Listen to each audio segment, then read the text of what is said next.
Bonsoir. Au nom de tous les membres du comité de l'AMCAR, je tiens à vous remercier, à remercier l'ensemble des orateurs et des orateurs d'avoir accepté notre invitation. Toujours dans le cadre du cycle de formation de l'AMCAR, nous vous invitons ce soir à un webinaire dédié à l'hypertension artérielle. Cette pathologie qui est à cheval sur la cardiologie, sur la néphro, sur la médecine interne, l'endocrino et même auprès des généralistes.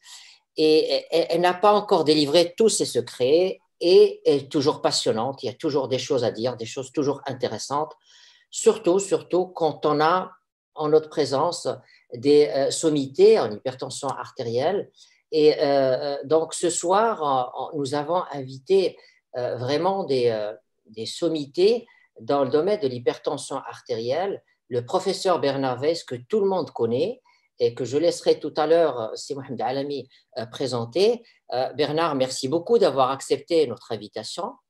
Le professeur Laurence Amar, qui est professeur aussi spécialisé d'hypertension artérielle à Paris et qui nous a fait l'honneur et le plaisir d'accepter notre invitation. Et le professeur Dania Moti de Riyad, que tout le monde connaît et qui n'a jamais dit non à aucune de nos invitations. Je te remercie beaucoup, Dania, pour tout ce que tu fais pour la cardiologie marocaine. Tout ceci, bien entendu, va être orchestré et va être modéré par deux éminents cardiologues marocains, professeur Sadia Abir, que tout le monde connaît, qui est professeur de cardiologie à Rabat et qui est aussi ancienne présidente de la SMC. Merci beaucoup, Sadia, d'avoir accepté notre invitation, et aussi notre ami, le professeur Si Mohamed Alami, que tout le monde connaît, qui est aussi professeur de cardiologie à Casablanca et qui est ancien président de l'AMCAR. Merci beaucoup, Si Mohamed. Voilà, je terminerai par remercier les laboratoires Boehringer Ingelheim pour leur soutien à ce webinaire, et je donne la parole tout de suite à mon ami, le professeur Sadia Abir, pour diriger un petit peu ce webinaire. Merci beaucoup. Pour votre excellente présentation, et je tiens également à remercier le professeur Shraibi et l'AMCAR pour tous les efforts et le choix des orateurs, des thèmes. Et donc, à propos d'orateurs, j'introduis Dr Weiss Bernard, qui je voudrais l'introduire comme étant un copain des cardiologues marocains. D'abord, en tant qu'homme, et au vu de toutes ses qualités humaines. Et ensuite, il est vraiment spécialiste de l'hypertension artérielle, puisque à Marseille, à l'hôpital La Timone, il s'occupe de l'unité HTA et maladies vasculaires. Et il y a beaucoup de travaux, et il y a beaucoup de choses intéressantes. Et il est également passionné par ce domaine de l'HTA. Donc, aujourd'hui, il va nous parler de l'HTA résistante. Donc, docteur Weiss, à vous la parole, ou plutôt, on va mettre les voiles. Merci, Mohamed. Toujours ravi d'être avec vous, même un peu loin, même si les voiles sont encore restées dans le port. Eh bien, effectivement, l'HTA est mise au point en 2016, que vous pouvez télécharger sur le site de la société. Et à partir de ça, on va dans ce topo de 20 minutes voir ce qu'il y a de neuf et ce qu'on peut faire. Voilà ce que nous avions écrit en 2016. On part de la trithérapie, qui est la recommandation maintenant universelle pour traiter l'hypertension. Et l'hypertension résistante, ça commence là, lorsque la trithérapie ne marche plus. Vous voyez que d'emblée, il faut se poser 3 grandes questions. L'observance du traitement, la nature de ce traitement et la véracité des chiffres tensionnels. Ça, c'est majeur et quotidien en pratique. Est-ce qu'il n'y a pas d'effet blouse blanche notamment? Et la 4e incidence, c'est est-ce qu'il n'y a pas derrière une cause de résistance, c'est-à-dire une hypertension secondaire? Alors, regardez en France, le premier point sur le traitement. On sait tous et toutes qu'il faut une trithérapie comportant blocage du système rénine-angiotensine, anticalcique diurétique. Et vous voyez qu'en 2015, lorsqu'on faisait avec les comités français de lutte des enquêtes flash qu'on a fait tous les ans, tous les 2 ans maintenant depuis 15 ans, on s'aperçoit qu'en France, les trithérapies, c'est seulement 14% des hypertendus, dont il y a un sous-traitement. Et deuxièmement, ces trithérapies ne sont pas toujours bonnes. Vous voyez, elles se conforment aux recommandations dans 30% des cas. Dans 2/3 des cas, il y a un bêta-bloquant qu'on peut donner pour une cause cardiologique, ça tout le monde sait ça, mais qui, on sait, ne marche moins dans l'hypertension après 55 ans. Et donc, une des causes, effectivement, de résistance, c'est un traitement inadapté, et notamment la persistance d'un diurétique passé 65 ans pour l'hypertension. Bien sûr, on peut le garder pour d'autres causes, mais pour l'hypertension, il est inefficace. D'ailleurs, cette diapo vous présente des recommandations européennes et américaines, et vous voyez que tout le monde s'accorde à 3 médicaments comportant un blocage, un calcium bloqueur, un diurétique. Ce qu'il y a de plus, c'est que vous voyez, pour les Américains, et maintenant c'est aussi dans les autres recommandations, on rentre dans cette hypertension résistante, des hypertensions qui ont besoin de 4 médicaments, qui peuvent être contrôlés, mais qui ont 4 médicaments. Et on verra tout à l'heure que ce n'est pas négligeable. Vous voyez l'intérêt d'obliger d'avoir un diurétique, et un diurétique à bonne dose, de titrer au maximum les médicaments. Donc, par exemple, pour l'hydrochlorothiazide, ce n'est pas 12,5, c'est au moins 25 mg. On va revenir sur l'adhérence qui est majeure et sur la mesure de pression artérielle. Et ça a été, vous savez, souvent beaucoup de travail dans le service sur la mesure de pression artérielle.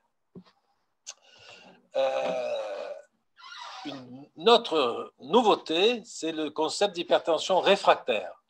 Vous voyez, ce qui a été défini par les Américains en 2018, c'est la présence d'une hypertension non contrôlée avec 5 médicaments, donc toutes les classes y sont, qui comportent bien sûr un diurétique thiazidique, hydrochlorothiazide ou chlortalidone ou indapamide, et un blocage du système rénien de l'aldostérone, c'est-à-dire la spironolactone. Donc, ce sont des cas rares, mais qu'on voit de plus en plus, c'est sur ces cas-là qu'on parfois on réfléchit sur la possibilité d'une dénervation, de barostimulation. On va y revenir en fin de parcours.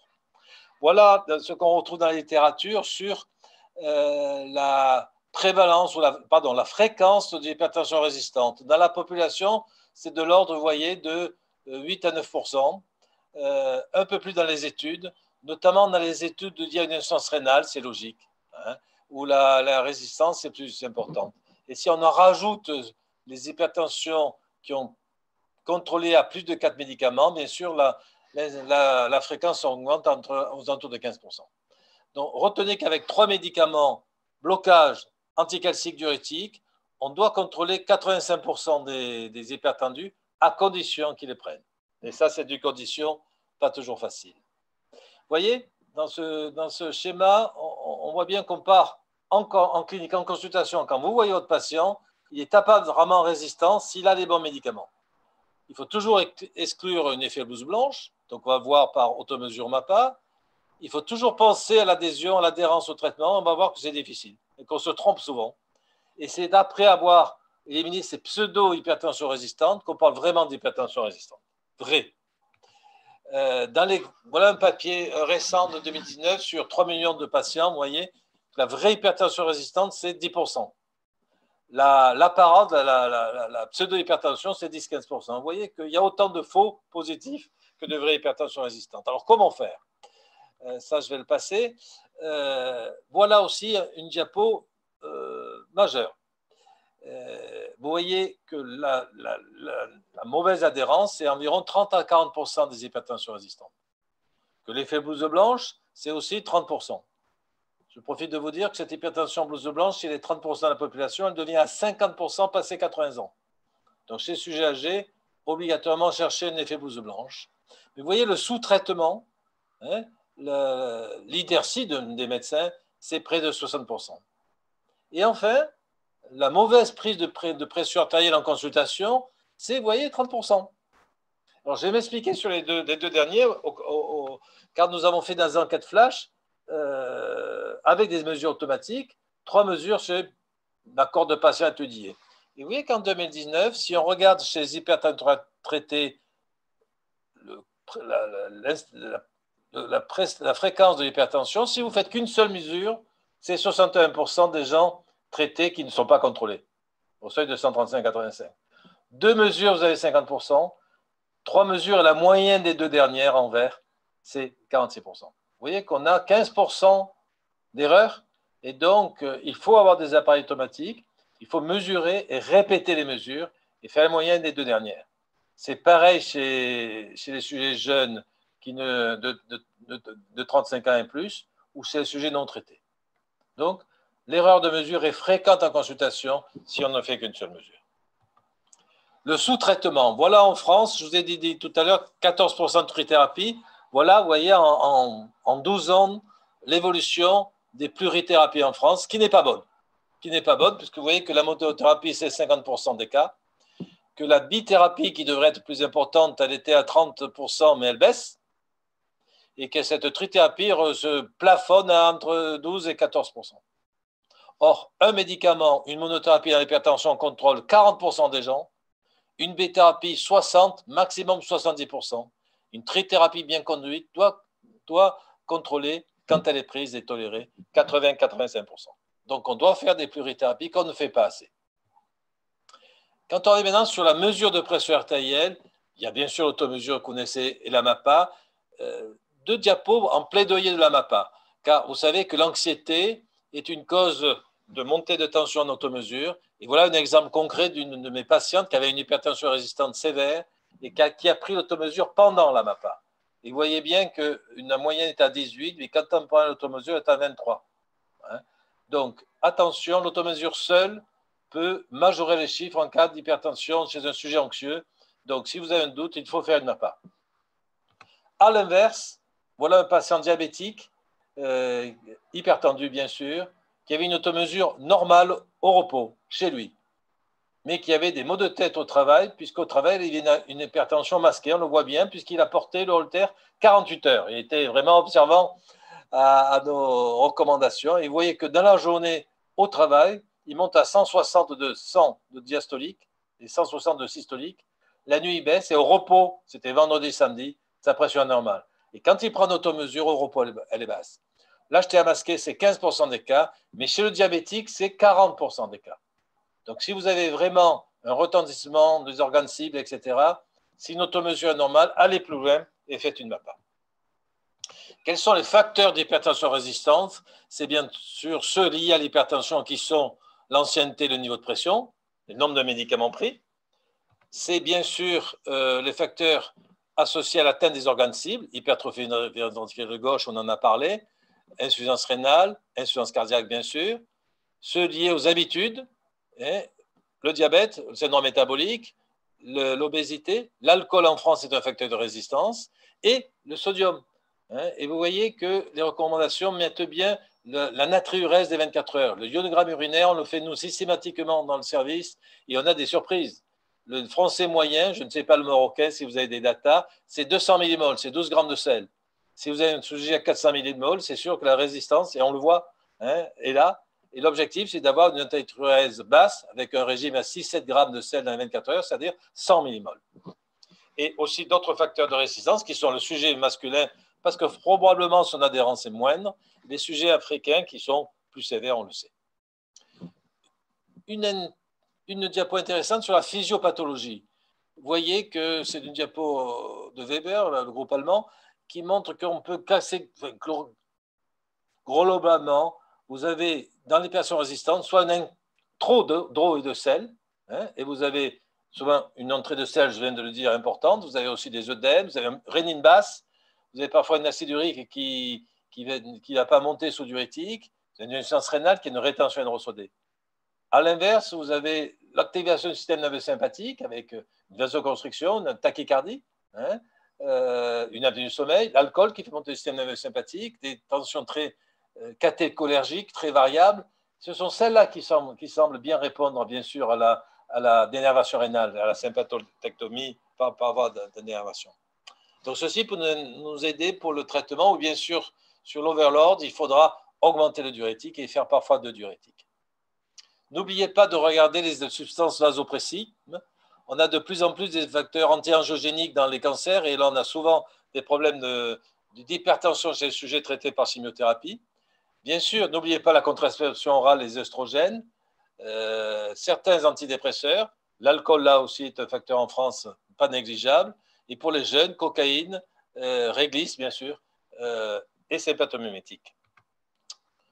Les substances interférantes sont aussi des anti-inflammatoires non stéroïdiennes chez le sujet âgé, qui donnent des poussées tensionnelles en bloquant les prostaglandines et qui donnent une essence rénale. Et n'oubliez pas les inhibiteurs du cytochrome, comme le jus de pamplemousse ou certains macrolides, qui vont diminuer l'action des médicaments, notamment du verapamil, par exemple, en aggravant leur catabolisme. On va venir au niveau du traitement maintenant, et un petit clin d'œil pour montrer, bien sûr, que déjà au temps de Jésus-Christ, lorsqu'on multipliait les plaintes, vous avez toujours des râleurs, surtout en France, il n'y en a pas du tout au Maroc, bien sûr. Et vous voyez, nous, on a souvent, je suis végétarien, votre médicament, il n'y a pas de, c'est pas pollué, il n'y a pas du mercure. J'ai plusieurs fois des patients qui me disent, dans votre gélule X ou Y, je ne nommerai pas de nom, mais qu'il y a un peu de rouge, il y a du E quelque chose, et je ne vais pas le prendre à cause de ces marqueurs-là. Et bien sûr aussi les vegan free, etc. Donc vous avez toujours de la critique sur nos médicaments, et c'est ça le problème de l'adhérence. Nous avions fait aussi, j'avais en 2016 fait la modération de ce Call for Action, que vous pouvez trouver aussi sur le site de la Société d'hypertension, avec quelques recommandations pratiques sur l'observance. Alors, je ne vais pas les détailler, mais je vous montre simplement, vous pouvez trouver ces outils sur le site de la Société, du Comité français de lutte, et vous pouvez les télécharger. Tout simplement, une petite enveloppe, c'est l'échelle visuelle, entre 1 et 10, ça ne prenait pas du tout de médicaments ou beaucoup, et vous avez là déjà une appréciation du nombre de comprimés de l'observance. C'est surtout les questionnaires de l'observance que vous pouvez télécharger. On l'utilise en 6 questions tous les jours dans le service, et ça nous permet par le questionnaire d'aller chercher ceux qui ont des réponses entre plus de 1 ou 2, c'est-à-dire 3 ou 4 réponses positives qui montrent qu'ils observent mal les médicaments. Voilà le parcours de la prescription de médicaments depuis votre cabinet. Il y a bien sûr les pharmaciens qui peuvent délivrer, qui peuvent compter les médicaments, mais on ne le fait pas tout le temps. Il y a le patient à la maison, vous pouvez par des pilules électroniques, mais c'est un problème là uniquement d'essais cliniques. Regardez sa prise, et puis quand il revient à l'hôpital, vous avez d'abord votre impression clinique, mais quand nous, dans l'étude OTAS, on a regardé la non-impression et qu'on a fait des questionnaires en même temps, on s'aperçoit que les questionnaires dépistent plus de non-observants que notre sens clinique. Vous avez le comptage des comprimés, mais c'est les essais cliniques. Vous avez la prise du comprimé par l'infirmière, mais c'est que pour les hospitalisés. Et vous avez enfin ce dosage des médicaments dans le sang. Et ça, c'est important. On l'a fait dans les essais contrôlés et ça va devenir de plus en plus prégnant, je pense. Voilà une diapo majeure. Une diapo qui vous montre, c'est les hypertensions résistants. Quand on fait un dosage des médicaments, soit dans le sang, soit dans les urines, vous voyez que dans près d'une fois sur 2, il n'y a pas ou peu de médicaments dans le sang ou dans les urines. Vous avez aucun médicament en noir et peu de médicaments, insuffisamment en gris. Et vous voyez, l'endroit où c'est le moins important, c'est l'étude qu'on a fait en France, c'est DNRH-TN pour la dénervation rénale. On est quand même 23% de non-observants, tout simplement parce que c'était sélectionné sur un petit nombre de centres qui avaient l'habitude de voir ces patients, donc c'est une présélection. Si on voit dans le tout venant, eh bien on s'aperçoit qu'une fois sur 2, c'est l'observance, la mauvaise observance qui est la cause de résistance. D'où les dosages un peu compliqués. On a fait avec Béatrice Boinic un papier que vous trouvez dans la presse médicale, car on peut doser maintenant la plupart des médicaments. Et donc, on a des dosages. Nous, on a choisi de faire un dosage par classe thérapeutique. On dose le verapamil, l'amlodipine, parce qu'on dose les thiazidiques, on dose un inhibiteur d'angiotensine 2 ou en IEC, et un bêta-bloquant. Et donc, enfin, on ne fait pas ça systématiquement, mais ces dosages nous coûtent entre 50 et 60 euros, et vous avez sur ce papier les différents labos en France qui peuvent le faire. Après, on est sur le problème d'hypertension résistance. On a éliminé une mauvaise observance, on a fait une MAPA, les médicaments sont bien pris, il y a une trithérapie qui va bien, et bien on cherche. Et on cherche, et on voit dans ce papier de Rimoldi que par rapport à la population générale d'hypertendus, quand la hypertension résiste, on trouve beaucoup plus d'hypertendus et de causes. Et vous voyez que la cause principale, c'est l'hyperaldo primaire, l'hyperaldotéronisme primaire, adénome de cône ou hyperplasie. Et ensuite, c'est les cirrhoses artérielles ou les atteintes parachémateuses. Donc, quand il y a une hypertension résistance, l'enquête étiologique rapporte, est valable. Et voilà ce qu'on avait fait il y a quelques années dans le service avec François Sillol. Vous voyez qu'on trouvait 7 fois sur 10 une cause et on retrouve les hyperaldos en première. Alors, on a un biais parce qu'on a beaucoup de dysplasie, on recrute, on est centre de maladies rares et donc on a beaucoup de dysplasie. En deuxième, on a les sténoses artérielles. Après, on a quelques hyperaldos secondaires ou des rénines basses. Et après, on a le syndrome d'apnée du sommeil. Vous voyez, dans l'hypertension résistante, sur 100 cas en consécutif, on avait 7 fois sur 10 des causes. Et ensuite, il faut traiter. Et voilà les recommandations. Vous voyez qu'il y a toujours, en haut, j'insiste sur la natriurèse, car si vous avez une natriurèse qui est élevée, eh bien, il va falloir forcer sur les diurétiques et c'est un overload. Et là-dessus, vous avez des diurétiques traditionnels.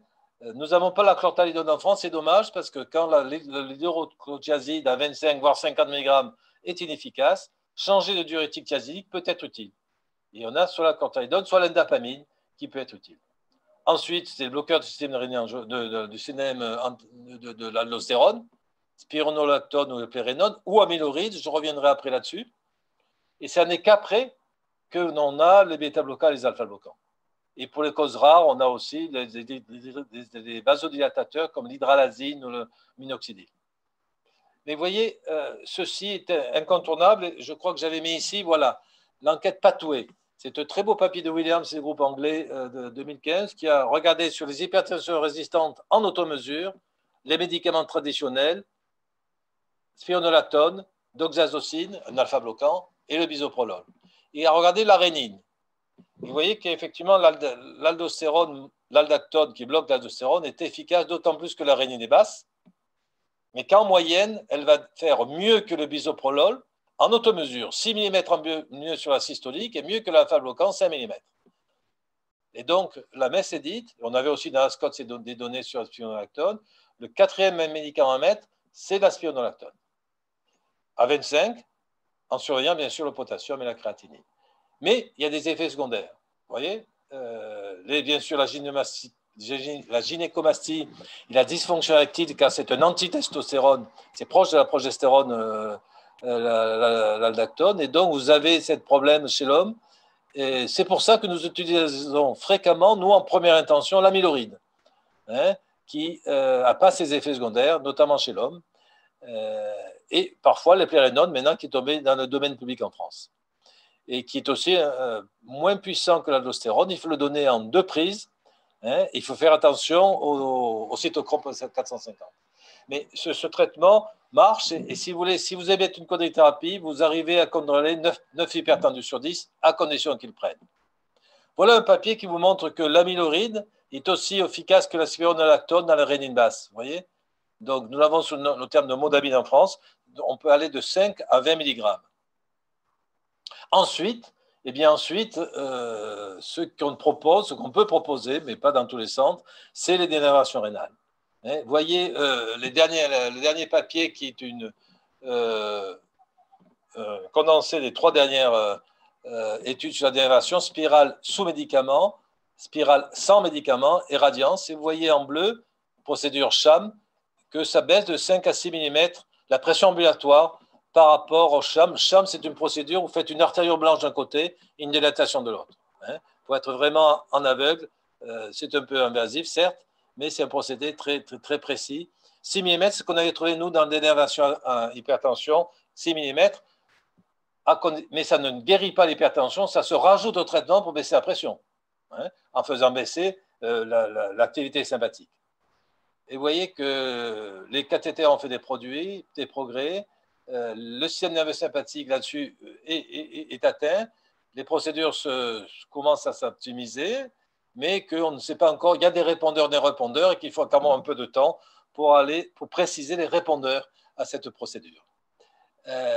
Voilà aussi une méta-analyse du groupe de Stessen qui montre, nous on n'était pas là, Dénéva-Stessen, c'était celle qui était la plus efficace, probablement parce que c'était des sujets présélectionnés bien un peu plus précis que les autres études. Vous voyez que ce n'est pas très actif en méta-analyse, mais quand on fait une procédure SHAM, un vrai aveugle, avec une artériole blanche à côté, vous avez en moyenne quelques millimètres de gagné, en moyenne. Mais il y a des répondeurs qui répondent plus, mais pour l'instant, on ne sait pas trop. il y a une chose en cours, c'est de la recherche clinique, c'est la barostimulation qui va jouer sur le récepteur carotidien, sur le glomus carotidien pour bloquer l'afférence sympathique avec un pacemaker dérivé, c'est un CRX. Voilà la première mouture. On est en train de le tester en France. Voilà le deuxième, et qui est plus petit et qui va au niveau de la glomus carotidien stimuler et baisser le système nerveux sympathique. Mais étude en cours. Je vous cite les études sur les fistules artério-veineuses pour créer une hyperdébie et donc baisser la pression systolique, où on baisse légèrement, mais on semble, au bout d'un certain temps, échapper.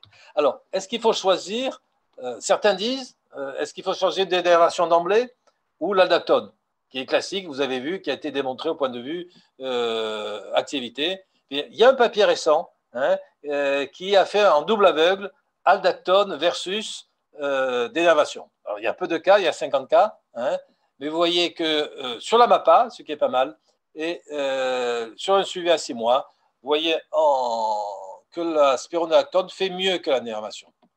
Alors, quand la dénervation est complète, parce qu'il y a encore des problèmes techniques, et quand la spironolactone est bien prise, ce n'est pas toujours le cas, eh bien, vous avez aussi un bénéfice.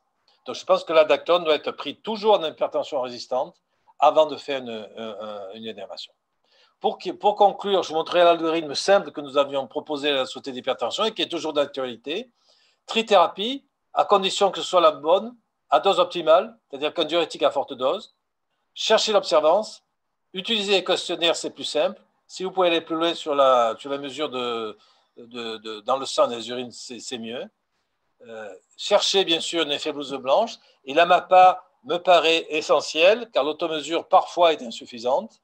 Cherchez un médicament adverse, ou une substance adverse, les anti-inflammatoires notamment, et les anticancéreux maintenant sont de plus en plus fréquents, et le sel surtout. Et nous, c'est un peu l'alcool en France pendant le confinement. Et si c'est confirmé, le spécialiste que vous êtes va faire une enquête étiologique pour chercher une hypertension secondaire. Vous voyez que c'est l'hyperaldo primaire qui est la première. C'est pour ça que la spironolactone marche, parce qu'elle va être donnée sur des gens qui ont probablement une hyperaldo primaire qu'on n'a pas diagnostiquée. Sinon, c'est un bêta-bloquant, un alpha-bloquant, et ensuite on discute, mais c'est moins de 5% des cas, une dénervation rénale ou voire une neurostimulation. Merci de votre attention. Ceci, je le garderai pour la discussion si nécessaire. Merci, professeur Weiss, pour votre exposé extrêmement intéressant, très didactique, très clair et complet. Comme prévu, donc, nous allons passer à la communication suivante pour pouvoir grouper les questions. Donc, professeur Laurence Amar est professeur de l'Université de Paris. Elle est également titulaire de l'endocrinologie. Elle est responsable, elle est praticien hospitalier dans le service d'hypertension artérielle du professeur Michel Azizi. Ça me fait plaisir parce que c'est à Georges Pompidou, un service où j'ai travaillé avec l'équipe. Et elle est membre du bureau de la Société française d'hypertension artérielle et du réseau des maladies de la surrénale. Bon, les titres sont nombreux. Nous sommes ravis de vous recevoir et la parole est donc à Madame le professeur Laurence Amar. Merci beaucoup. Donc, je vous remercie tout d'abord de m'avoir proposé de faire cette présentation. Donc, j'ai été contactée par le professeur Schreiby et puis je dois avouer que je n'ai pas vraiment réfléchi. J'ai dit oui tout de suite. Donc, j'ai dit oui, j'ai dit pas de problème, je fais le topo, ok. J'ai regardé mon agenda, 25 mars, c'était nickel. Et puis, la semaine dernière, j'ai lu le sujet. Et là, je me suis dit, mince, j'ai peut-être dit oui un petit peu vite. Donc, là, le sujet, c'était le traitement de l'hypertension artérielle doit être personnalisé. Donc, j'ai un peu triché. J'ai mis le traitement de l'hypertension artérielle doit-il être personnalisé? Parce que personnellement, je ne pense pas que le traitement de l'hypertension artérielle doit être personnalisé. Donc, je vais essayer de vous justifier pourquoi. Donc, je n'ai pas de conflit d'intérêt. Donc, on en a déjà pas mal discuté sur les topos précédents. Donc, l'hypertension artérielle, c'est fréquent, c'est 18 millions de décès cardiovasculaires par an. Il y a des analyses qui montrent qu'on pense qu'il y aura 1,6 milliard d'hypertendus dans le monde en 2025. Et puis, du coup, Bernard vient de vous en parler. On sait qu'il y a des patients qui ne sont pas contrôlés. Globalement, on estime qu'il y a 50% des patients qui ont une hypertension artérielle contrôlée et 50% des patients qui ne sont pas contrôlés. Dans ces patients non contrôlés, il y a les patients résistants dont Bernard vient de parler. Et puis, il y a des patients qui ne sont pas contrôlés parce qu'en fait, on n'a pas ajusté les traitements. Les recommandations européennes de 2013, elles avaient tendance à nous avoir appris à ajuster les traitements en fonction de certaines situations. Et donc, par exemple, on ajustait les traitements si les patients avaient une hypertrophie ventriculaire gauche, comme le professeur Motti nous en a parlé tout à l'heure, si les patients avaient une microalbuminurie, si les patients avaient déjà fait un AVC, si les patients avaient fait un infarctus, si les patients faisaient de la FA, si les patients étaient plus âgés, si les patients étaient diabétiques, etc. Et donc, finalement, on avait toute une liste de traitements à mettre en première intention chez les patients en fonction du contexte. Ça, c'était 2013. Et puis, les recommandations qui sont sorties en 2018, elles étaient plutôt dans cette logique-là. Et finalement, maintenant, on simplifie beaucoup les choses et on dit, en fait, maintenant, on veut les mêmes traitements chez tout le monde. Et donc, on dit, ça doit commencer chez tout le monde avec un IEC ou un ARA2, plus soit un inhibiteur calcique, soit un diurétique. On dit aussi qu'on commence globalement toujours par de la bithérapie d'emblée, qu'on garde la monothérapie que pour les gens qui ont des hypertensions artérielles de grade 1 à bas risque ou pour les patients qui sont plus âgés ou plus fragiles, et donc on dit les plus de 80 ans ou les patients fragiles. On part du principe de on veut mettre une bithérapie d'emblée, même si c'est des toutes petites doses, attention, on ne dit pas bithérapie pleine dose, parce qu'en fait, on a en tête que ça va mieux marcher, puisqu'on sait qu'il y a environ 30% de patients qui répondent à chaque type de monothérapie, mais que quand on met une bithérapie, comme les médicaments ont des effets synergiques, finalement, on va se retrouver plutôt autour de 80% de répondeurs que 60% de répondeurs. Donc, on a plutôt l'idée de dire on veut taper à différents endroits assez vite pour effectivement contrôler les gens le plus vite possible. Et puis après, on dit deuxième step, tout le monde doit avoir un IEC ou un ARA2, un inhibiteur calcique ou un diurétique. Et puis après, on arrive à l'hypertension artérielle résistante, et puis je ne vais pas y revenir. Donc ça, c'était les recommandations européennes. Est-ce que c'est pareil à côté? Ça, c'est les recommandations du coup de l'ISH qui sont sorties un petit peu après les recommandations européennes et qui présentent globalement la même chose, puisque du coup, on a pareil les inhibiteurs calciques et puis les bloqueurs du système rénine-angiotensine, et puis après, on va rajouter les diurétiques, et puis finalement, après, on va rajouter la spironolactone. Ça se ressemble un peu. Il y a quand même des petits A, petits B, petits C, où on dit, attention, finalement, monothérapie, on donne exactement les mêmes critères. Et puis, petit B, on dit, finalement, peut-être qu'on mettrait d'abord des diurétiques plutôt que des calciques chez les gens qui ont fait un AVC. Puis, chez les patients à peau noire, on pourrait dire plutôt cela, etc. Donc là, on commence à introduire des petites nuances qu'il n'y a pas du tout en fait dans les recommandations européennes. Effectivement, à l'ISH, ils reprécisent entre les blacks et les non-blacks, donc en disant que chez les patients du coup qui sont blacks, ils ont une réponse plus importante aux diurétiques. Donc, on introduit des petites notions effectivement de dire, en fonction des recommandations, on pourrait dire quelques petites choses. Si on regarde les recommandations de l'AHA qui étaient parues un petit peu avant, qui étaient parues en 2017, c'était à peu près la même idée. C'est-à-dire qu'on est parti d'un système où on détaillait énormément quel type de traitement dans quelle situation, et on avait tous des listes avec, non, ce patient est diabétique, il a fait un AVC, il a fait un infarctus, etc. Et finalement, on a plutôt l'impression que là, on a tendance à simplifier au maximum et donc finalement à ne pas personnaliser. Alors finalement, qu'est-ce que c'est un traitement personnalisé? Le traitement personnalisé, ça vient du cancer. Ça vient du cancer. L'idée, c'était de dire, finalement, on ne traite plus le cancer du sein, le cancer du rein, le cancer du poumon. On traite en fonction de cibles moléculaires et donc on analyse la tumeur à la recherche de cibles moléculaires spécifiques.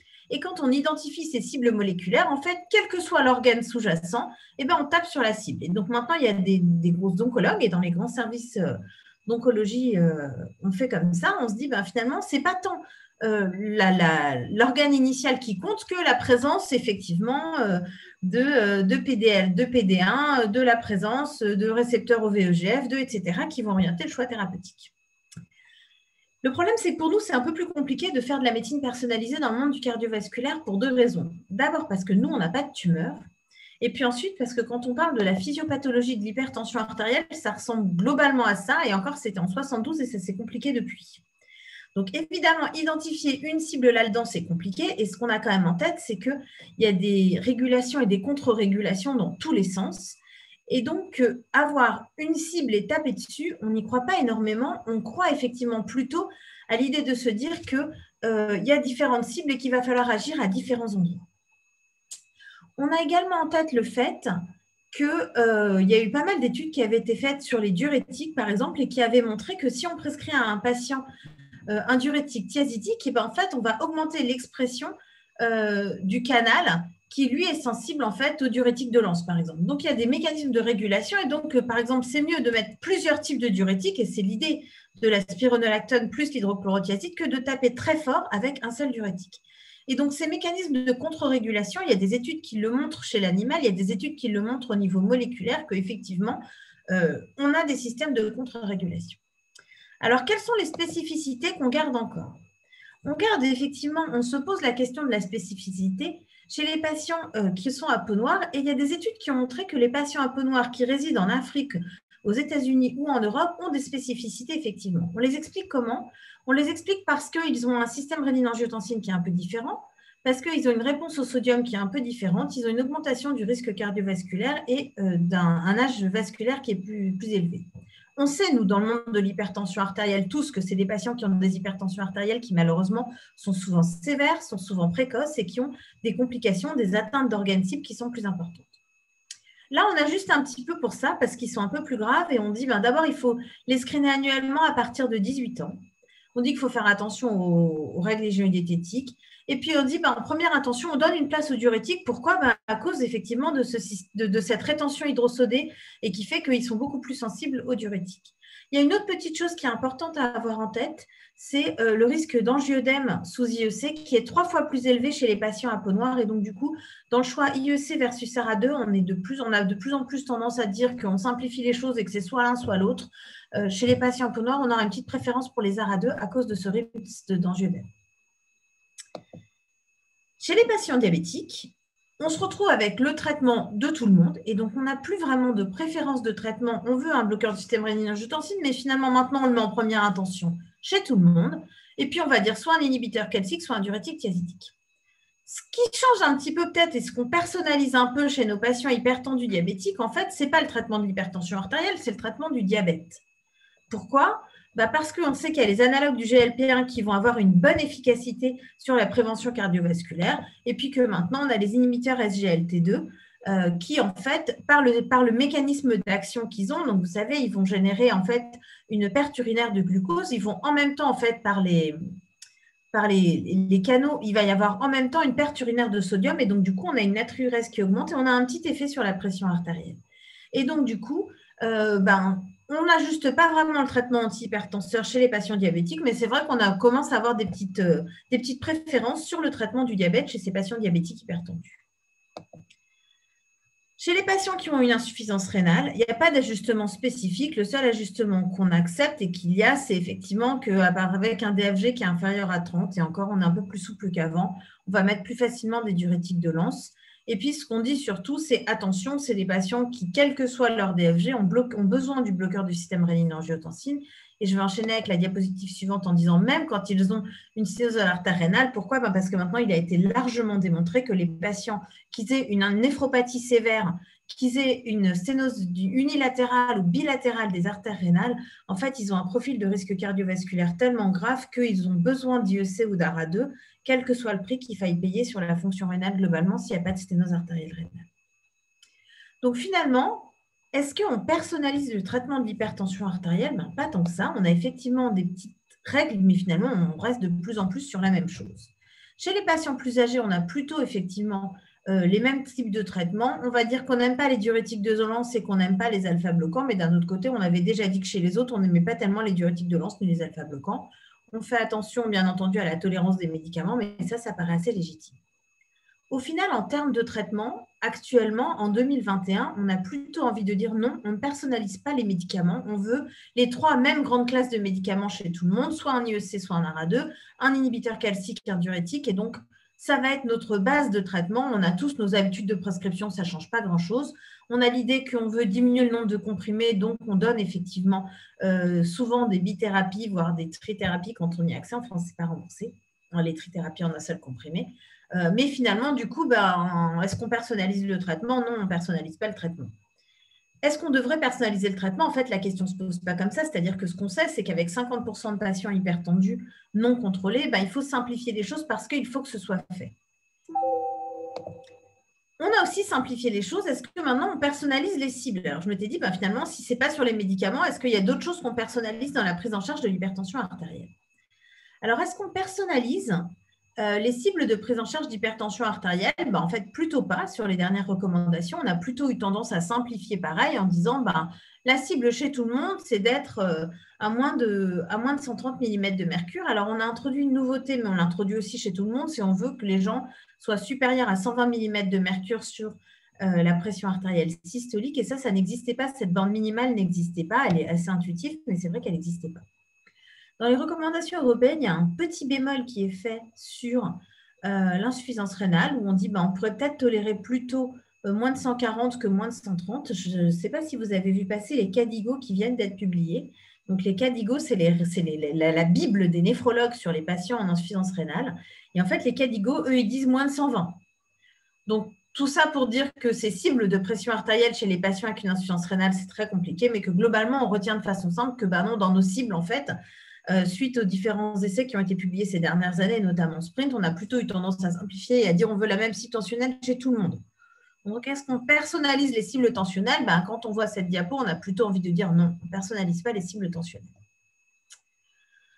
Alors, est-ce qu'un jour, on va y aller vers cette personnalisation du traitement antihypertenseur? On va probablement y aller un jour quand même. Comment est-ce qu'on y va? Ben, on y va en fait avec la pharmacogénétique. Et donc, en fait, la pharmacogénomique et la pharmacogénétique, le principe, c'est d'analyser le plasma, le sang des patients, et de faire des GWAS, donc des analyses du génome, et d'identifier des polymorphismes qui permettraient du coup de changer un petit peu nos stratégies thérapeutiques. Donc, il y a quelques études qui montrent, par exemple, qu'il y a certains polymorphismes qui augmentent la réponse aux diurétiques. Est-ce que ça va être généralisé? Ce sera probablement jamais généralisé. Pourquoi? Ben parce qu'un GWAS, certes, c'est beaucoup, beaucoup moins cher qu'avant, mais ça reste cher et surtout, c'est quand même compliqué à interpréter. Et donc, probablement que dans les années qui viennent, on aura accès à cette pharmacogénomique, mais qu'on le réservera aux patients pour lesquels on n'y arrive pas, soit parce qu'ils sont très intolérants aux médicaments, soit parce qu'ils sont résistants, mais qu'en routine clinique, au vu de la prévalence de l'hypertension artérielle à 1,6 milliard d'habitants, ben, on va continuer à dire qu'on ne va pas pouvoir faire de la génomique poussée chez tous les patients hypertendus, ça n'a pas de sens, alors que finalement, nos médicaments marchent bien. Alors après, Bernard en a parlé, se pose la question de la dénervation rénale. Moi, je ne parle pas de la dénervation rénale dans l'HTA résistante, je parle de la dénervation rénale dans les patients qui finalement ont des hypertensions artérielles pas si sévères. Et donc, dans les études qui sont sorties ces dernières années, notamment dans Radiance Solo, en fait, il y a 20% des patients qui se sont retrouvés normotendus sans traitement 2 mois après la dénervation rénale. Et puis, il y a un petit lot de ces patients qui sont restés normotendus. Donc, finalement, il va peut-être y avoir des patients qu'on va réussir à identifier comme pouvant être guéris ou en tout cas se retrouver temporairement sans médicaments par la dénervation rénale. Pour l'instant, on est au tout début de ça. Comme vous le savez, on a commencé chez les patients avec des hypertensions artérielles résistantes. Comme le disait Bernard, la dénervation rénale, ça a été un petit peu les montagnes russes.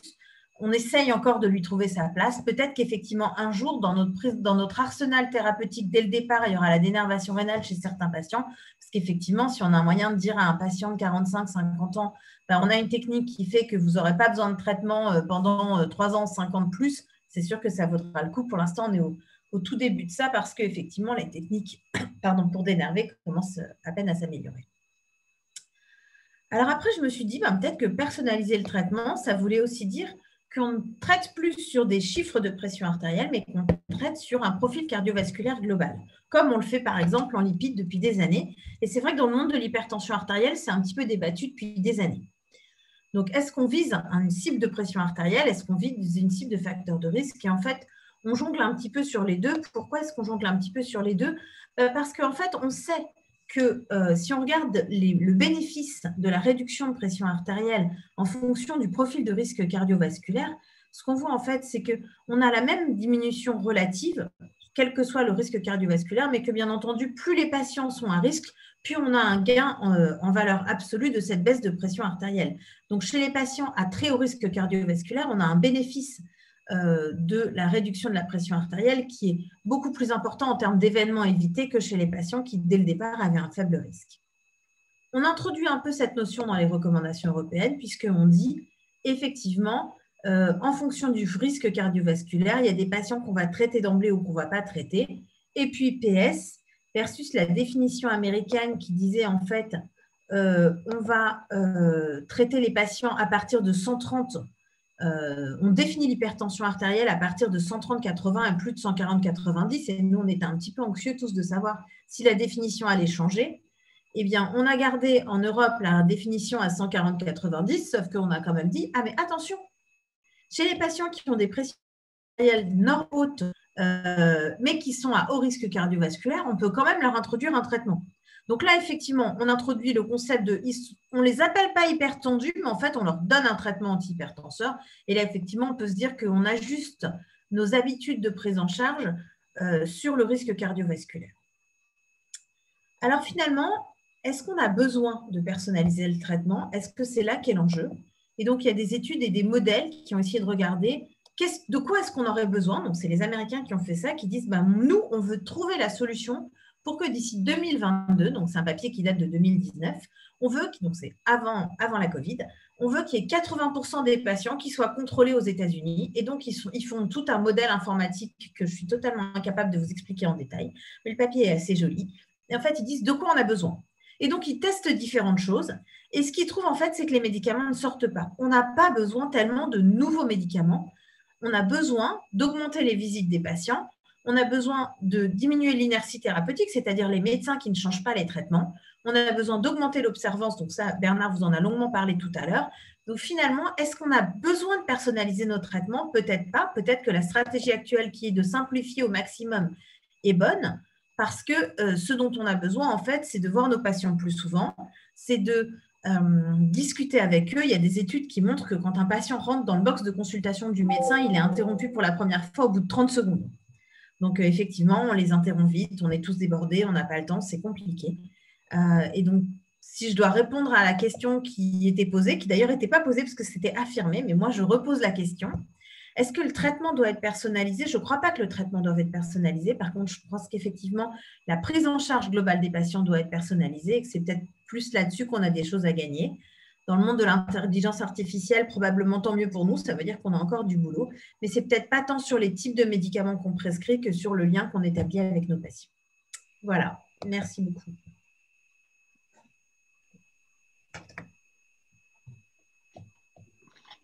Merci, Dr Laurence, pour cette communication et cet exposé dont les réponses ne sont pas simples et ne sont pas faciles.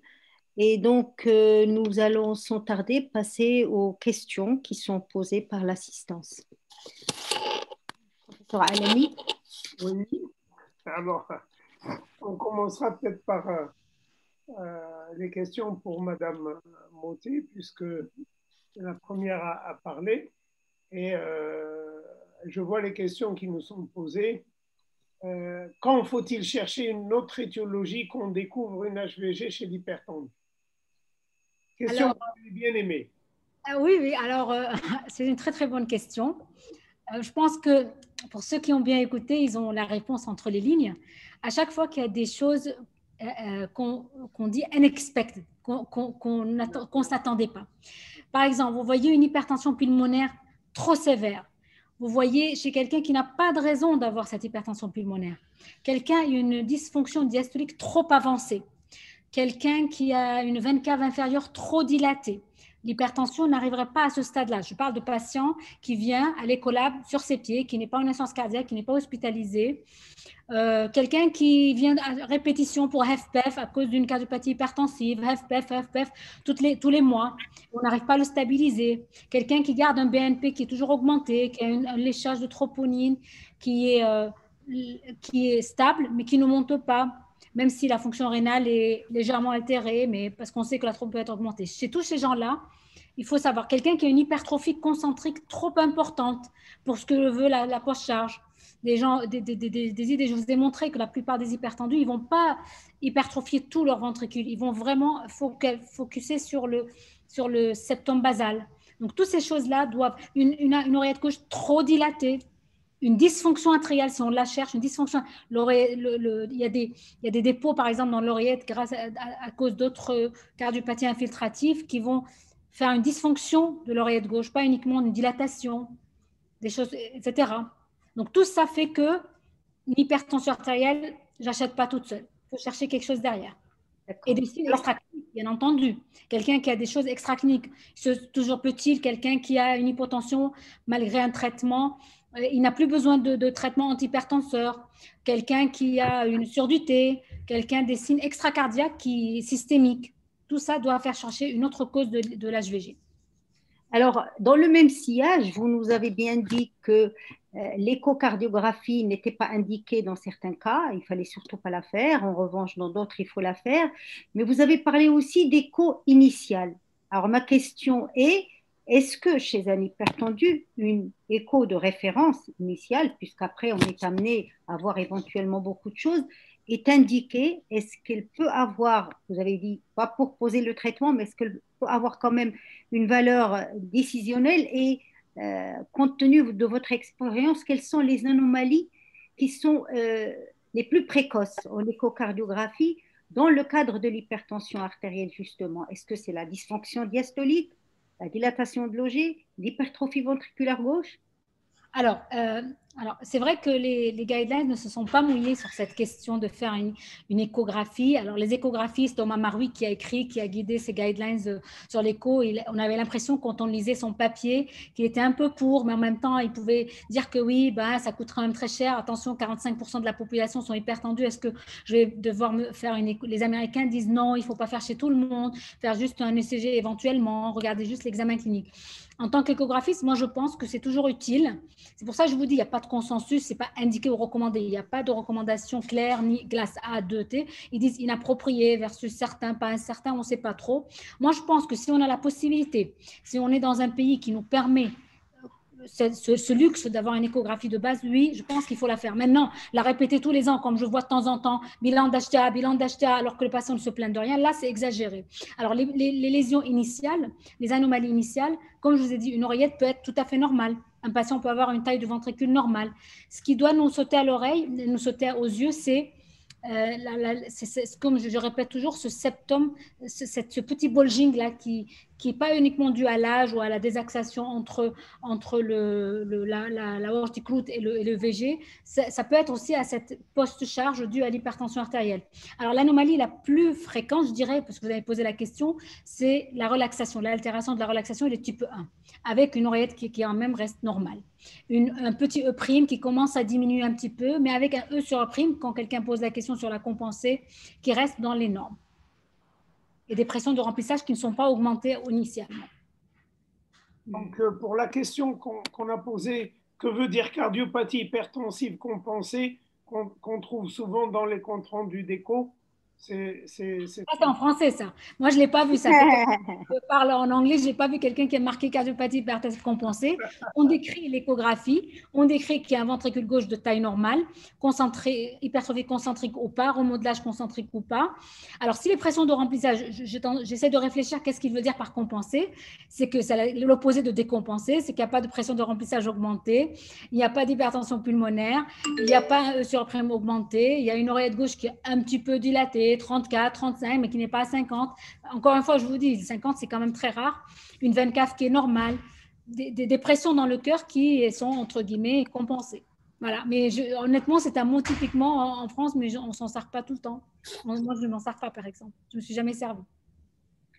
Alors, le remodelage inverse, reverse remodelage, dans le cadre de l'hypertension artérielle, il est relativement fréquent dans votre expérience. On le voit plus au niveau de l'oreillette gauche aussi, qui peut diminuer de taille, plutôt le ventricule gauche.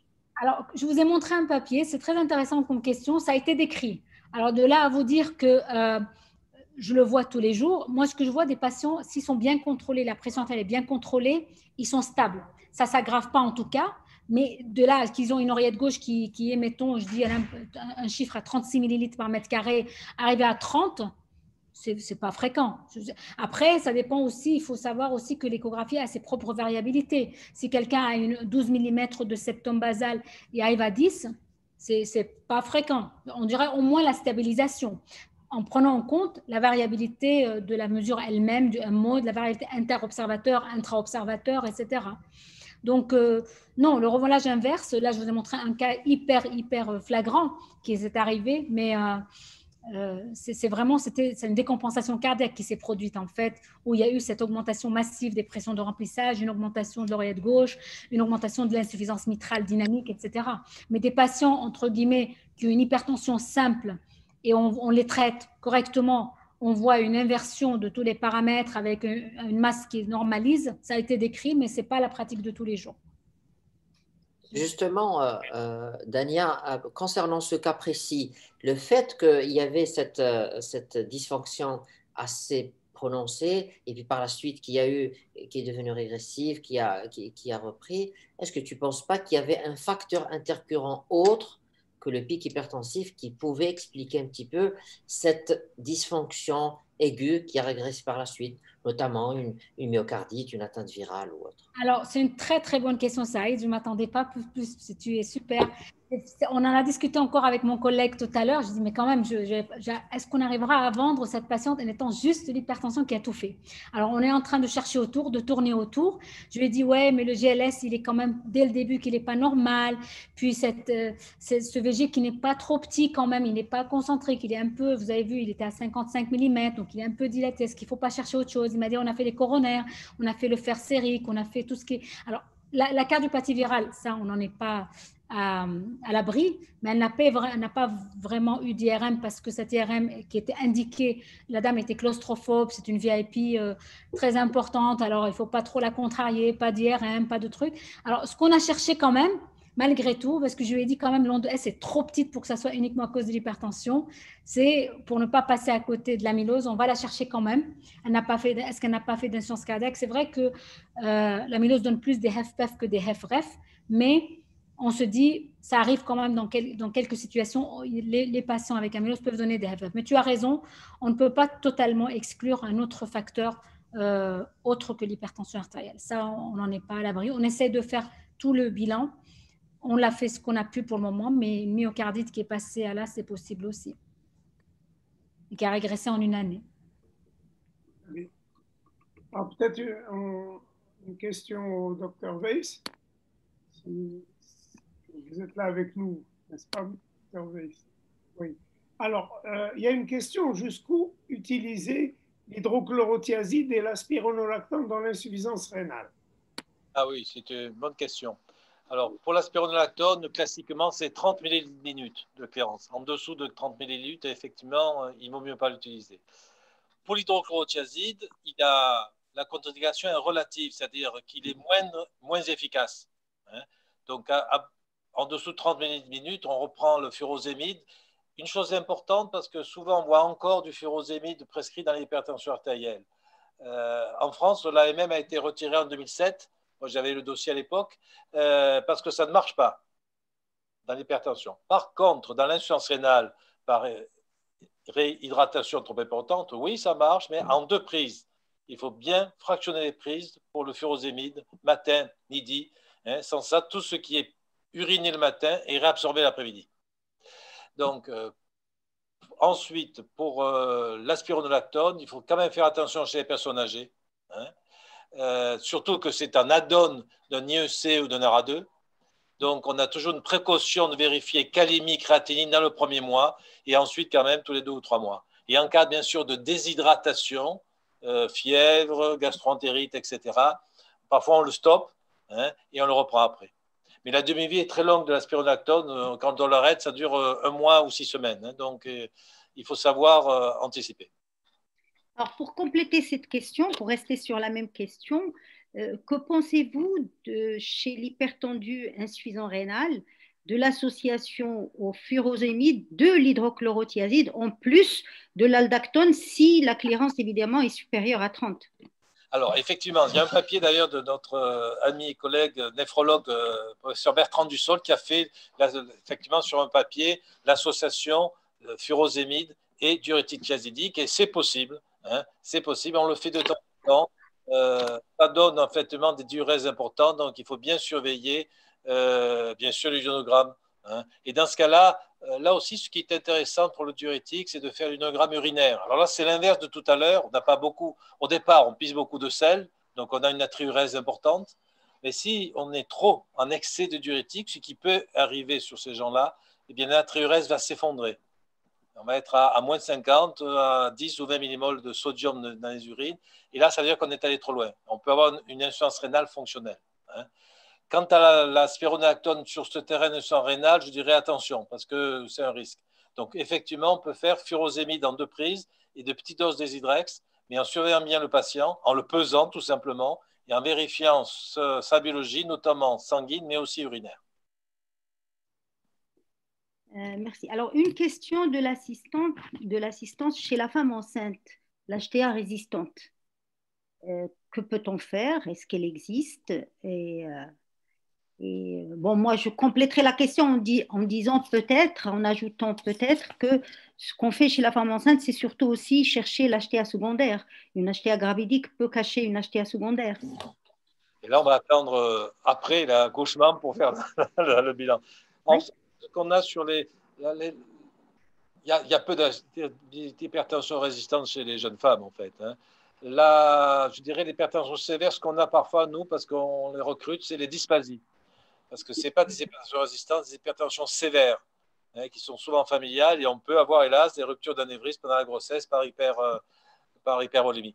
Donc, chez la femme enceinte, on va faire des bithérapies, on ne va pas aller plus loin. Je dirais même que c'est l'inverse que notre problème, c'est-à-dire qu'on va faire, on ne va pas trop traiter, et on va la laisser entre 140 et 160. Ce n'est pas un problème. La sévérité, c'est l'éclampsie, mais là, on va entraîner un accouchement prématuré. Hein.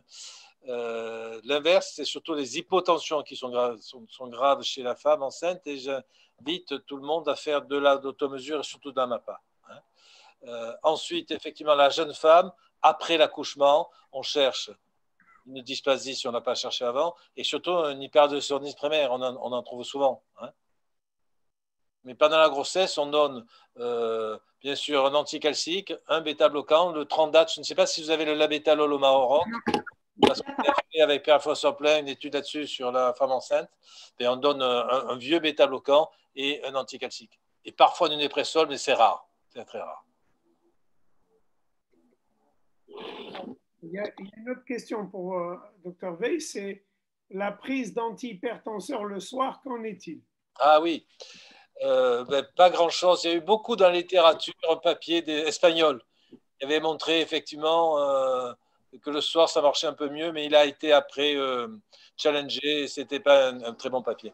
Donc en fait, on sait bien dans l'observance du traitement qu'au plus on a de médicaments, au moins on les prend. Donc 3 médicaments, niet. 2, ça peut se tolérer dans 2 circonstances. Bien sûr, s'il y a une hypertension sévère avec une rupture du cycle nictéméral, on va bien sûr éliminer un syndrome d'apnée du sommeil, hein, mais on va donner le soir pour la nuit, si la tension est élevée, et surtout pour le lendemain matin, pour la pique tensionnelle du matin qu'on a parfois sur des MAPA. Hein. Deuxièmement aussi, sur les sujets âgés, encore plus s'ils sont dysautonomiques, où si on donne tout le matin, une bithérapie classique de matin peut entraîner au pic d'activité du médicament 3 à 4 heures après des hypotensions. Dans ce cas-là, même avec des demi-vies longues, on peut, chez le sujet âgé, en fonction de la MAPA souvent, fractionner entre matin et soir pour éviter, en cas de trop grande baisse de tension. Hein. Mais prendre tout le soir n'amène rien. D'autres essais contrôlés ont montré que c'était pareil. Après, ça dépend des gens. Il faut s'adapter. Si le sujet travaille bien et qu'il préfère prendre son traitement le soir, évidemment, on va le laisser faire. Mais on ne va certainement pas mettre de diurétique le soir, sans ça, il va pisser toute la nuit et il va vous le reprocher. Hein. Alors, une autre question intéressante, c'est le délai de jugement de l'efficacité des médicaments en fonction des classes. C'est une très bonne question. Donc, on dit classiquement 1 mois, mais quand on met cette fameuse spironolactone, on dit 6 semaines à 2 mois. Il ne faut pas être pressé. Hein. Donc, c'est au moins 1 mois pour tous les médicaments. Pour les diurétiques, c'est au moins 6 semaines à 2 mois. Pour les autres classes, anticalciques, par exemple? Un mois. C'est rapide. Après, c'est très rapide. Si vous mettez un bêta-bloquant, c'est qui est moins fréquent, on voit rapidement la baisse de la fréquence cardiaque. Mais disons un mois, en pratique, ça suffit. Et 2 mois pour le diurétique pour être simple. Alors, Madame Adir, on passe aux questions. À l'orateur suivant, oui. Après, on peut revenir s'il y a lieu en fonction du temps. On demandera à Monsieur le Président. Oui. Au professeur Amar, c'est signaler horaire de la prise des médicaments en cas de SAOS et en général. Comme ça, on reste dans le sujet de la prise des médicaments et des horaires. C'est pareil, en fait, c'est-à-dire, c'est ce que disait Bernard. Classiquement, on a tendance, il y a quelques études qui ont montré qu'il pouvait y avoir un effet à prendre les traitements le soir et en fait, ça n'a pas été prouvé. Et ce qu'on veut simplifier au maximum, c'est la prise pour les patients. Donc, en fait, on les laisse faire un peu ce qu'ils veulent. On prescrit plus le matin par habitude à cause des diurétiques. En cas de syndrome d'apnée du sommeil, on va surtout miser sur l'appareillage. Et après, le syndrome d'apnée du sommeil, c'est compliqué comme cause d'hypertension artérielle parce qu'en fait, dans la grande majorité des cas, le fait de mettre une pression positive n'a pas un bénéfice tensionnel majeur. Par contre, c'est un bénéfice fonctionnel qui est très important pour les patients et donc c'est très important de le faire. Les traitements qu'on a tendance à mettre le soir, effectivement, c'est ce que disait Bernard, nous aussi on le fait beaucoup chez les patients âgés. Et puis, quand les patients ont des hypotensions orthostatiques, parce que ça nous permet effectivement de respecter une hypertension artérielle plus sévère qui va se juguler en journée parce qu'en fait, ils se lèvent et la nuit, ils sont très élevés. C'est vrai que là, on les traite un peu plus le soir. Dans les autres cas, classiquement, on essaye de diminuer les prises au maximum et c'est ça le plus important, c'est ce qu'on vise à faire le plus. Alors, une autre question qui vous est adressée, professeur Amar, c'est dans les cas de grande variabilité tensionnelle, y a-t-il un traitement préférentiel? Alors, c'est compliqué, la variabilité tensionnelle. C'est compliqué aussi parce que c'est anxiogène. Donc, nous, on lutte beaucoup contre le traitement à la demande, c'est-à-dire le médicament qu'on prend en une prise parce que la pression artérielle est élevée. Il y a des vieilles études qui avaient montré que quand il y a des hypertensions artérielles de grade 3, des hypertensions sévères, qu'on donne un traitement en intraveineux, qu'on donne un traitement Peros ou qu'on donne un placebo, en fait, le pronostic des patients ne change pas. Que la baisse de pression artérielle va se faire à la même vitesse, c'est qu'à une semaine, il n'y a pas eu plus d'événements cardiovasculaires et notamment l'angoisse. Dans ces cas-là, c'est un peu l'AVC hémorragique, quel que soit le niveau de pression artérielle. Donc, on est plutôt contre le traitement à la demande. Après, la variabilité tensionnelle en soi, on ne l'explique pas tout à fait comme ça aux patients, mais pour de vrai, il y a des études qui montrent qu'effectivement, ça augmente le risque cardiovasculaire. Pour l'instant, on n'a pas de traitement très spécifique là-dessus. Il y avait des vieux traitements comme le cataprécent, etc., mais qu'on ne prescrit plus, en fait. Donc, on fait beaucoup de MAPA dans ces cas-là en disant qu'on vise la MAPA, qu'on explique aux patients qu'il ne faut surtout pas qu'ils réagissent à la moindre fluctuation tensionnelle dans quel sens qu'elle soit. Mais c'est vrai que on sait que ça augmente le risque cardiovasculaire chez les patients. Pour l'instant, on n'a pas encore de traitement magique qui permet de prédire la poussée hypertensive, donc c'est vrai qu'on a tendance à la respecter.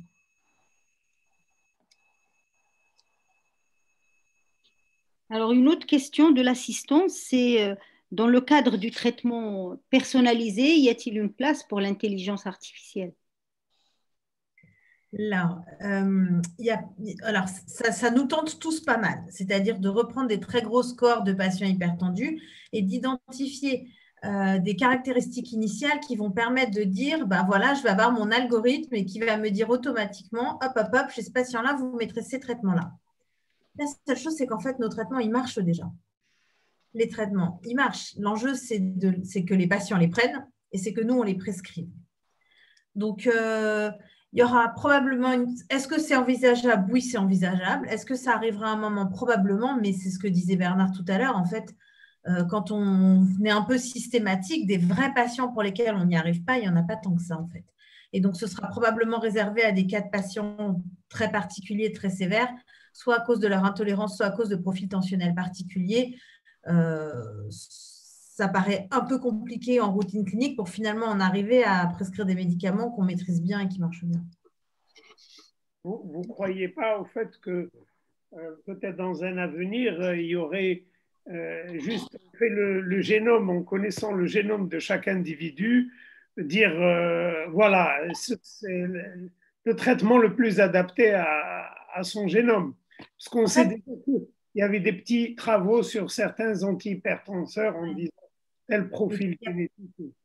Donc, il y a effectivement, c'est la pharmacogénomique. Alors, ce qu'on croit dans un monde parfait, c'est qu'on fera une prescription chez le pharmacien à la demande. C'est-à-dire qu'on restera avec une monopile, avec pile 37,5 d'ARA2, 12,2 12,2 pour ce malade-là et que ce sera ajusté à la génomique, au poids, etc. Dans un monde parfait, ce serait ça.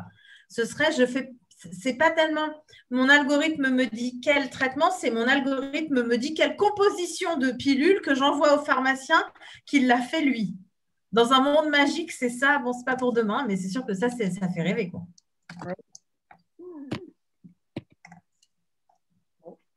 Alors, Madame Hadid, s'il n'y a pas à vous de dire, sinon on va terminer en rêvant comme ça sur l'avenir, à moins que vous ayez d'autres questions. Moi, j'ai une question pour le professeur Weiss. Il y a des patients qu'on a en consultation tous et qui sont sous les 5 classes éventuellement et ils gardent des chiffres qui sont élevés. On essaie de chercher comme on peut une éventuelle cause secondaire. Souvent, on n'en trouve pas. C'est des patientes qui sont obèses, qui sont d'un certain âge et ils gardent des chiffres qui sont élevés. Qu'est-ce que vous en faites? Oui, c'est une très bonne question. Je vais d'abord donner un chiffre que je n'ai pas pu donner tout à l'heure. Ou est-ce que parfois on les laisse quand même? Il y a un dernier papier qu'on a soumis avec Gérard Réac la semaine dernière sur une cohorte pour les résistances et surtout l'observance. Et on s'est aperçu dans des questionnaires un peu compliqués qu'il y a deux problèmes de mauvaise observance. L'intentionnel et la non intentionnelle. Les gens qui oublient, ça d'accord, on les a tous, mais il ne faut pas oublier qu'il y a des gens qui ne prennent pas les médicaments de manière intentionnelle. C'est-à-dire qu'ils ne nous croient pas. Et je vais tout à fait dans le sens de Laurence tout à l'heure qui disait effectivement que c'est la relation de confiance qui fait prendre les médicaments. Et dans ce papier qui est soumis, il y a 30% de mauvaises observances intentionnelles. Et ce sont souvent ces gens qu'on voit arriver avec 5 ou 6 médicaments. Et en fait, quand on dose, et là on va au dosage pour voir, eh bien on s'aperçoit qu'ils ne les prennent pas. Ou pas d'une manière habituelle. Donc là, il faut revenir là-dessus. Il ne faut pas perdre d'idée de ne pas perdre le fil, de ne pas les perdre en consultation. Il faut essayer de leur montrer que leur observance est imparfaite et construire avec eux une nouvelle observance. Ce n'est pas simple. Dans les cas particuliers, il reste ce que Laurence a dit sur la dénervation, mais ça, c'est exceptionnel. Je pense que beaucoup de patients ne prennent pas suffisamment bien leur traitement. Et la seule façon, in fine, quand on avait dans ce travail, c'est de leur faire comprendre qu'il faut les prendre et d'éviter les effets secondaires. Mais ces gens-là, ce n'est pas simple. Je suis d'accord avec toi. Dans votre expérience, professeur Weiss, quel pourcentage de vraie hypertension résistante, après avoir éliminé la mauvaise observance, les causes secondaires, les médicaments iatrogènes, etc. Moins de 10%. On en a entre 5 et 10%. Voilà. Okay. C'est cela, d'ailleurs, ce qu'on avait fait avec toutes les équipes en France, dans les centres experts, de dénerver, on avait moins de 5% de candidats à dénervation. Et encore, lorsqu'on a fait ça, je discutais avec Michel, c'est qu'on a fait cette dénervation avant l'aldactone. Maintenant, dans Barostim, qui est maintenant après l'aldactone, et on va avoir moins de candidats. On en a très peu, d'ailleurs. Nous, on trouve que ça marche bien quand on commence à leur parler des protocoles et qu'on commence à leur vendre Barostim et la stimulation carotidienne. Il y en a beaucoup qui deviennent très observants tout de suite.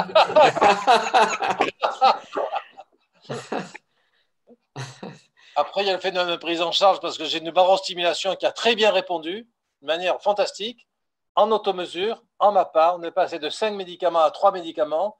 Et à 1 mois, lorsqu'elle est venue se contrôler, la MAPA était bonne. Et l'ingénieur me dit, est-ce qu'on peut mettre le barostimulateur en marche? C'est important. Et c'était une femme tout à fait bien. Donc, on a encore beaucoup de surprises dans cette hypertension qui nous passionne. La preuve.